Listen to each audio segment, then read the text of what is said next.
China has 2,300,000 active soldiers, 3 aircraft carriers, hundreds of ballistic missiles designed specifically to sink American warships before they get close to Taiwan, and a leader who has publicly stated reunification with Taiwan is non-negotiable. It's about understanding the most dangerous flashpoint on Earth right now, where a single miscalculation could trigger the first great power war since World War II, crash the global economy, and potentially go nuclear.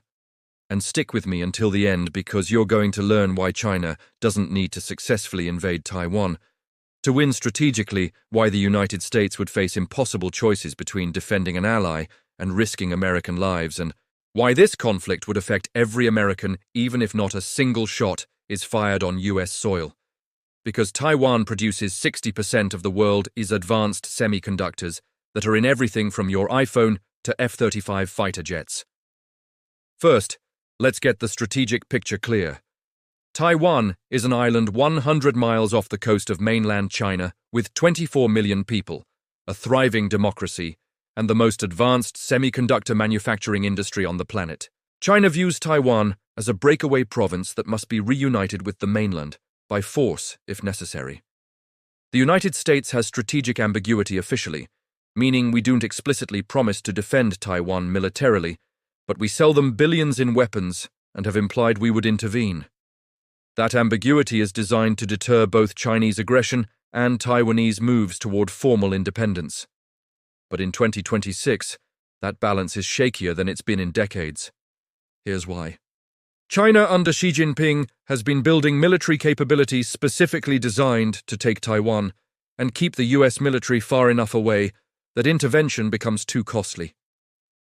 The People's Liberation Army Navy is now the largest navy in the world by number of ships. China has more than 350 warships compared to America's 290. They've built 3 aircraft carriers with more under construction. They've deployed DF-21 and DF-26 anti-ship ballistic missiles nicknamed carrier killers that can hit moving ships at sea from over 1,000 miles away. They've built artificial islands in the South China Sea and militarized them with runways, radar, and missile batteries, creating a defensive perimeter. And they've been conducting increasingly aggressive military exercises around Taiwan, practicing blockade scenarios and amphibious assault operations. Now here's what most people don't understand. What would happen if China invaded Taiwan isn't necessarily a D-Day-style amphibious invasion with thousands of landing craft hitting beaches. That's the hardest military operation possible, and China knows it. More likely scenario is what military analysts call hybrid warfare, or a quarantine. China announces that Taiwan is part of China, no foreign interference will be tolerated, and they're establishing an exclusion zone around the island. Chinese warships and aircraft enforce a blockade, stopping all ships and planes from reaching Taiwan. No food gets in, no fuel gets in, no medical supplies. Taiwan's economy collapses within weeks. The government faces choice: negotiate reunification on Beijing's terms, or watch the population starve. No invasion necessary. And here's where it gets complicated for the United States. If China isn't technically invading, just blockading, does that trigger American military response?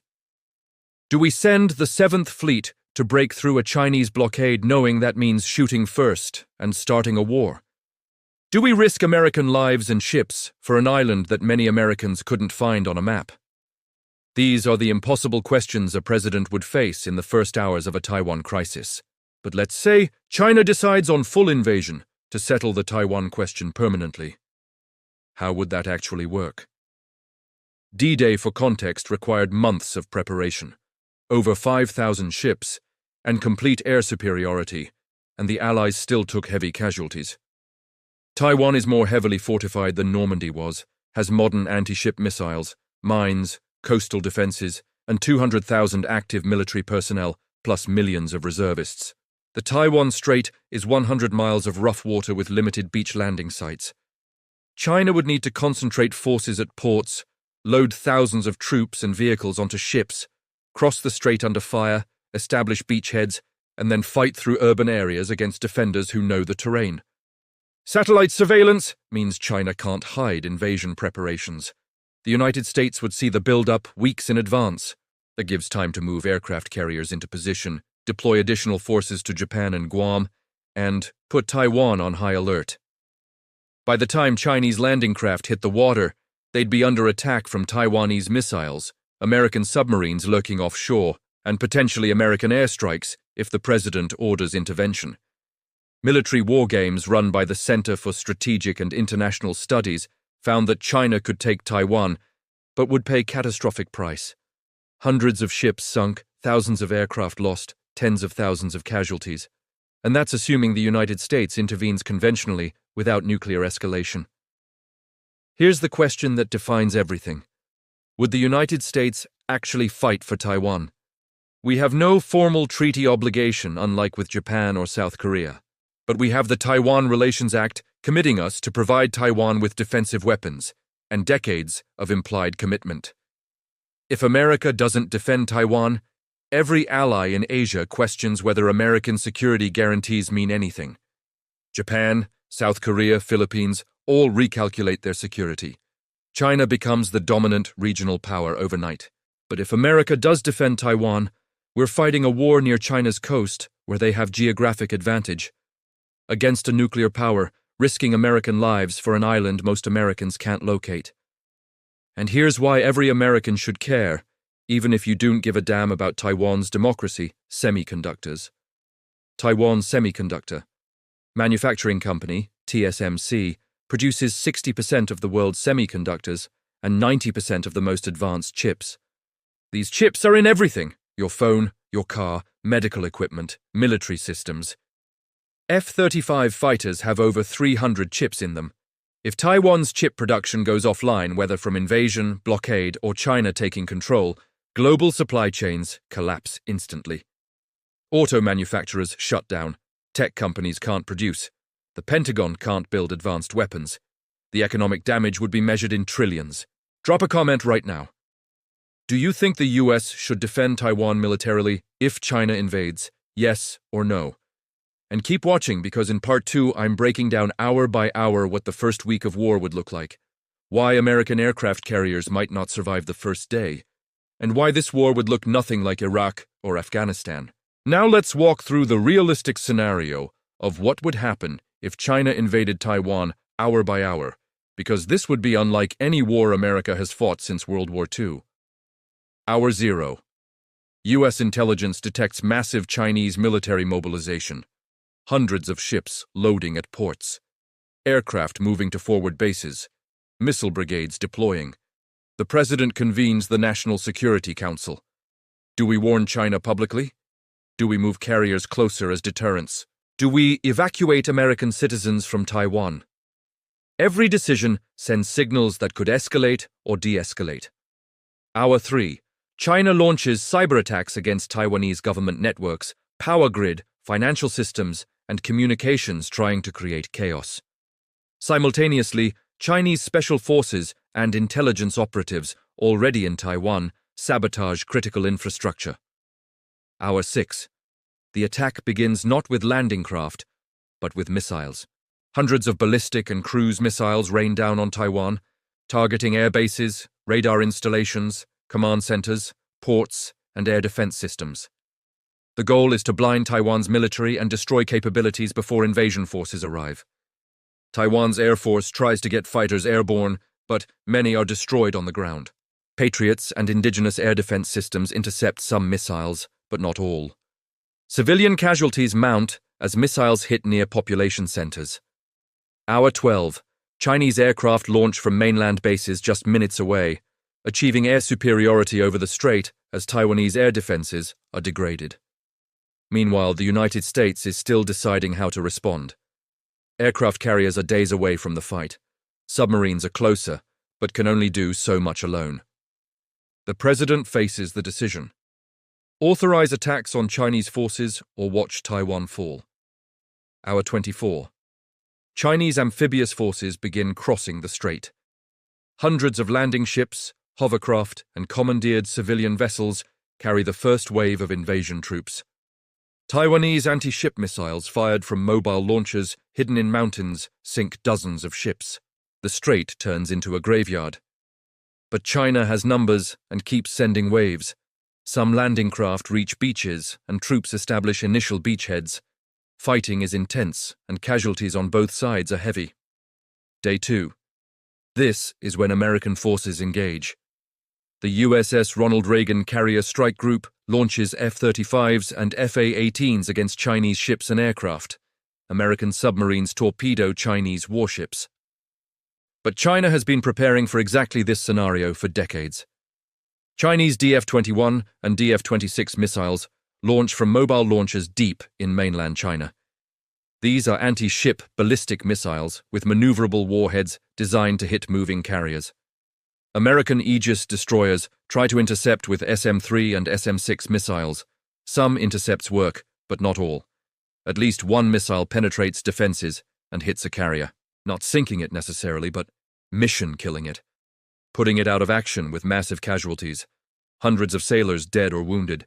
The carrier has to withdraw, and suddenly America's primary tool for projecting power in the Pacific is vulnerable. Day 3. China controls the airspace over Taiwan Strait and has established beachheads on the island. Taiwanese forces are fighting hard, conducting urban warfare that inflicts heavy casualties on Chinese troops. But without resupply, and with Chinese forces building up numbers, Taiwan is slowly being overwhelmed.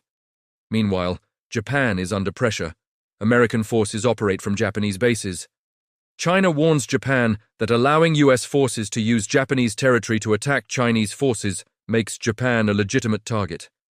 China fires missiles at US bases in Okinawa. Some hit runways. Now Japan is under attack and invokes the Mutual Defense Treaty with the United States. The war is expanding. South Korea is watching nervously, wondering if North Korea will take advantage of American distraction to cause trouble. Day 5. The first major naval battle since World War II happens in the Philippine Sea. Chinese and American surface fleets clash with missiles, torpedoes, and guns. Both sides lose ships. China has numbers. America has technology and experience. It's brutal and expensive for both sides. And here's where nuclear weapons enter the conversation. China has roughly 500 nuclear warheads with delivery systems, including ICBMs, that can hit the continental United States. Nobody wants nuclear war. But if China is facing defeat, if American forces are destroying the Chinese fleet and threatening invasion of mainland China, does Beijing use tactical nuclear weapons to defend what they consider their own territory? If China uses a low-yield nuclear weapon against an American carrier battle group, killing 10,000 sailors instantly, how does the United States respond? Do we retaliate with nuclear weapons, knowing that leads to potential strategic nuclear exchange?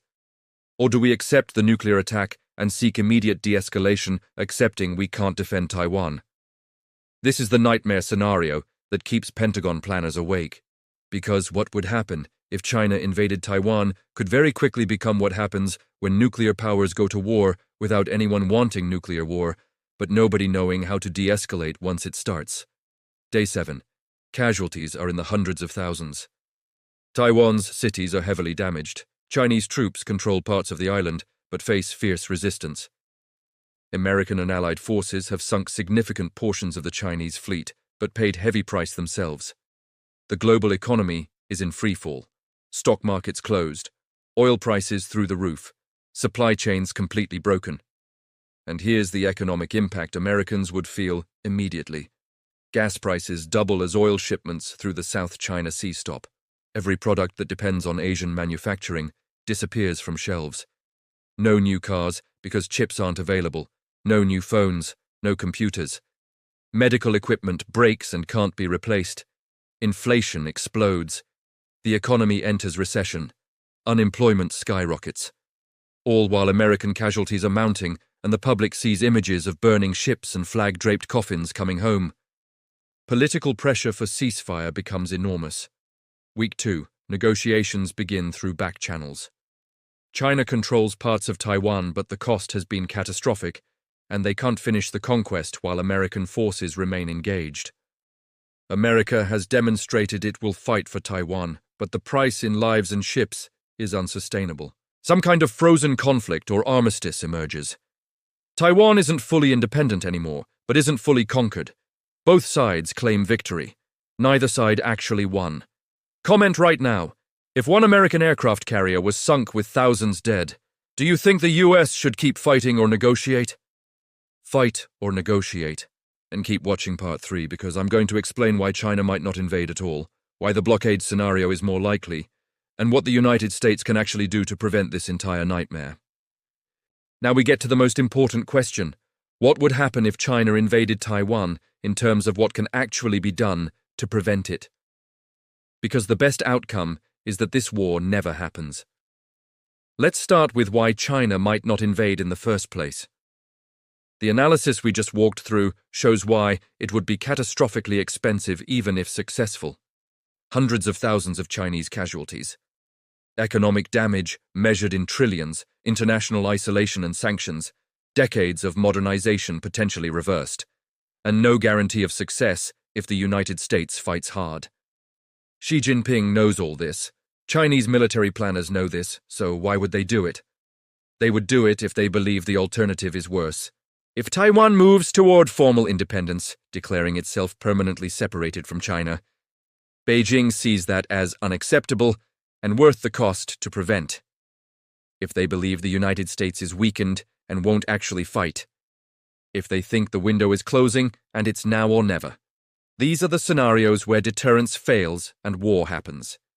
So the entire American strategy is to make sure none of those conditions occur. Keep Taiwan from provoking Beijing with independence moves. Keep America strong enough in the Pacific that China doesn't think they can win easily. And keep communication lines open so miscalculation doesn't lead to war nobody wanted. But here's the more likely scenario than full invasion, the quarantine I mentioned earlier. China doesn't invade.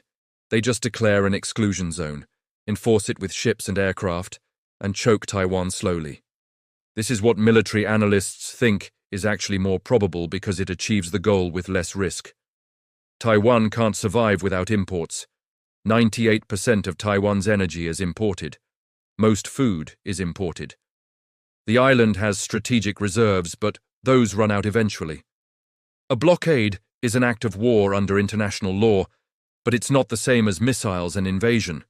It puts pressure on Taiwan to negotiate while putting the United States in a difficult position. How does America respond to a blockade? Do we sail Navy ships through the exclusion zone, daring China to fire first? That's incredibly risky. Do we organize a coalition of nations to break the blockade together, spreading the risk? Maybe, but getting allies to commit is hard. Do we respond with economic warfare against China, cutting off their trade and trying to hurt them worse than they're hurting Taiwan? That crashes the global economy because China is the world's second largest economy and deeply integrated into every supply chain. There are no good options. That's why this scenario is actually scarier than invasion, because it's more realistic and harder to counter. So what can the United States do to prevent either invasion or blockade? First, make the cost clear. Maintain overwhelming military presence in the region. Keep aircraft carriers rotating through.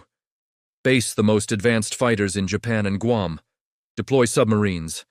Conduct freedom of navigation operations regularly. Show China that any move against Taiwan will be met with massive American response. Deterrence works when the potential aggressor believes the cost exceeds the benefit. Second, strengthen Taiwan's defense. Sell them the weapons they need, not necessarily big expensive systems, but asymmetric capabilities. Anti-ship missiles, sea mines, drones, anti-aircraft systems. Make Taiwan a porcupine that's too painful to swallow. The goal isn't for Taiwan to defeat China. The goal is to make invasion so costly that China doesn't try. Third, build coalitions. The United States can't do this alone. Japan has treaty obligation to support US forces in the region and has been building up its own military. Australia under AUKUS is getting nuclear submarines specifically to help counter China. The Philippines is allowing US forces back onto bases. South Korea is watching carefully. India on China's other side has its own tensions with Beijing. If China knows that moving on Taiwan means fighting not just America, but a coalition of Pacific democracies, deterrence is stronger. Fourth, prepare economically. The semiconductor dependence on Taiwan is a strategic vulnerability that must be addressed. The CHIPS Act is investing billions to build semiconductor manufacturing in the United States. It won't replace Taiwan's production, but it reduces catastrophic dependence. If war comes, having domestic chip production means the military can still function. And fifth, this is controversial but important. Maintain strategic ambiguity carefully.